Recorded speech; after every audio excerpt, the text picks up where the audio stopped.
dizendo. Primeiro, não era uma quantidade tão grande assim que fosse resolver o problema. Segundo, que estava pegando toda a classe média. E você estava dificultando a vida do pessoal de classe média baixa, entendeu? Ou seja, as pessoas que vão pagar menos pelo que compram e sem grandes ganhos para o ajuste das contas públicas. Essa saída de aumentar a fiscalização, de resolver o problema via negociação e focar na empresa que está dando mais problema, é a saída mais correta. E eu acho que agora o governo cai em si. Olha, foi uma certa burrada, como dizia o Zé Paulo Cooper, foi uma certa burrada. O Zé Paulo, diga-se de passagem, disse isso antes de todo mundo. Desculpe. Então, é uma medida que o governo, enfim, ouviu quem pensa racionalmente sobre o assunto. Eu acho que ele quis usar essa medida mais como um exemplo, mais para chamar a atenção de que, olha, vamos segurar todo tipo de gasto a mais. Mas, nesse caso aí, ela atinge a classe média toda, atinge desnecessariamente. Então, eu acho que foi um erro e faz bem o governo e voltar atrás, e o Haddad tem que reconhecer que, olha, errei. Segundo aliados, Fabíola, nada podia ser mais falso do que isso, né? O ex-presidente Jair Bolsonaro, ele não perdeu as esperanças ainda de se candidatar em 2026. E essa frase, essa declaração seria, segundo aliados dele, uma forma de ele conseguir baixar a pressão do PT em cima dele, tentar um tratamento mais ameno no TSE, enfim, submergir um pouco para não apanhar tanto neste momento em que ele está aí na iminência de ser tornado inelegível.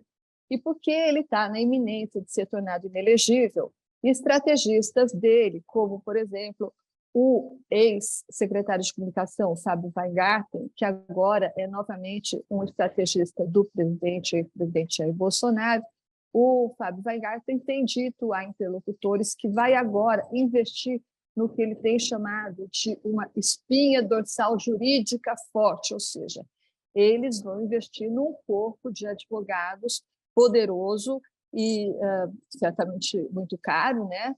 Mas supostamente muito competente, para tentar fazer uma virada no que eles já consideram que seja inevitável, que é o julgamento e a sentença agora do TSE, que pode tornar o ex-presidente Bolsonaro inelegível. A gente sabe que essa ação está perto de ser julgada, né? O ministro relator Benedito Gonçalves já está de posse de todos os documentos, de todos os papéis necessários, e agora ele pode, então, preparar o voto dele e levar a plenário, numa data que vai ser estabelecida pelo ministro Alexandre de Moraes, que é o atual presidente do TSE.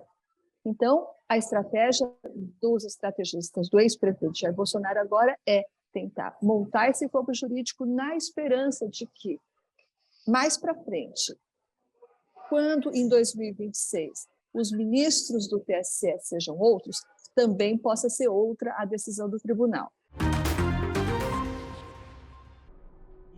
E o que o Ministério da Justiça fez desde o primeiro momento foi montar um grupo muito qualificado junto da Polícia Federal para que possa haver um acompanhamento, um monitoramento, principalmente de canais de comunicação, seja através de plataformas de troca de mensagens, seja através de redes sociais, para identificação desses possíveis autores de crimes. É importante que a gente faça, e está sendo feito, através, inclusive, da abertura de um canal de denúncias, e veja que o procedimento que nós adotamos aqui tem semelhança com o procedimento de 8 de janeiro, em que foi aberto no Ministério da Justiça de forma pioneira um canal de denúncias que recebeu centenas de milhares de denúncias em relação a golpistas e também tem recebido dezenas de milhares de denúncias em relação a possíveis ataques. Esse é o trabalho que nós estamos fazendo sempre em conjunto com a Polícia Federal. É um trabalho também interministerial. Vários secretários e vários ministros de várias pastas auxiliam nessa difícil jornada, porque envolve relação com redes sociais, moderação de conteúdo. Não é uma tarefa e não é um debate fácil de fazer, mas nós estamos empenhados e o resultado está aí. Prisões foram feitas, novas prisões serão feitas para evitar que novos ataques aconteçam. Cada prisão ela foi muito bem individualizada. Você elencou algumas possibilidades que justificariam a prisão nesse momento, e elas são variadas, desde incitadores, desde pessoas que poderiam sim participar de novos ataques. Há uma pluralidade de justificativas dessas prisões, mas todas foram feitas com base numa investigação muito criteriosa e respeitando, como sempre tem acontecido em todos os casos, a partir aqui da gestão do ministro Flávio Dino, respeitando direitos e garantias fundamentais, mas sendo muito duro com o avanço da criminalidade, sendo muito duro com esse discurso completamente equivocado de uma liberdade de expressão total que não existe. Absolutamente assustador esse número, né? A gente pensar que 225 pessoas estão presas e, segundo o ministro, por tramar ataques às escolas, ataques a crianças, a estudantes, isso é absolutamente assustador. Agora, eu pensaria em duas coisas de imediato. Primeiro, eu concordo com o ministro Flávio Dino quando ele diz que isso virou uma epidemia, né? Esse número é um número alarmante, e essa epidemia a qual se refere o ministro Flávio Dino certamente é também resultado daquilo que os especialistas chamam de efeito contágio, né, Fabiola? Aquilo que acontece quando um episódio de alta violência, quando o suicídio tem grande repercussão, como teve, não poderia deixar de ter, a tragédia de Blumenau. Então, esse efeito contágio deve ter dado uma turbinada nesses números horríveis e que são tão assustadores.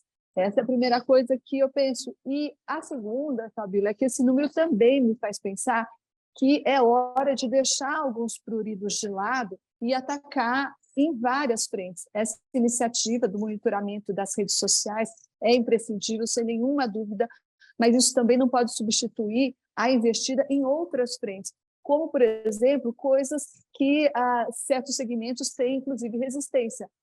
Policiais nas escolas ou seguranças armados nas escolas, sim, muros altos, muros que devem se erguer para evitar o que aconteceu em Blumenau, sim, não adianta atacar uma frente só, que é uma iniciativa importante, e deixar outras brechas de lado por pruridos. Neste momento, os números provam isso, não é hora de ficar com questões ideológicas, por exemplo, ou questões pruridos em relação a gente armada nas escolas. Ninguém quer isso.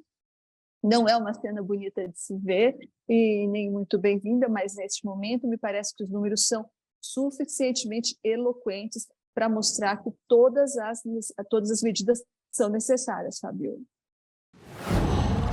Qual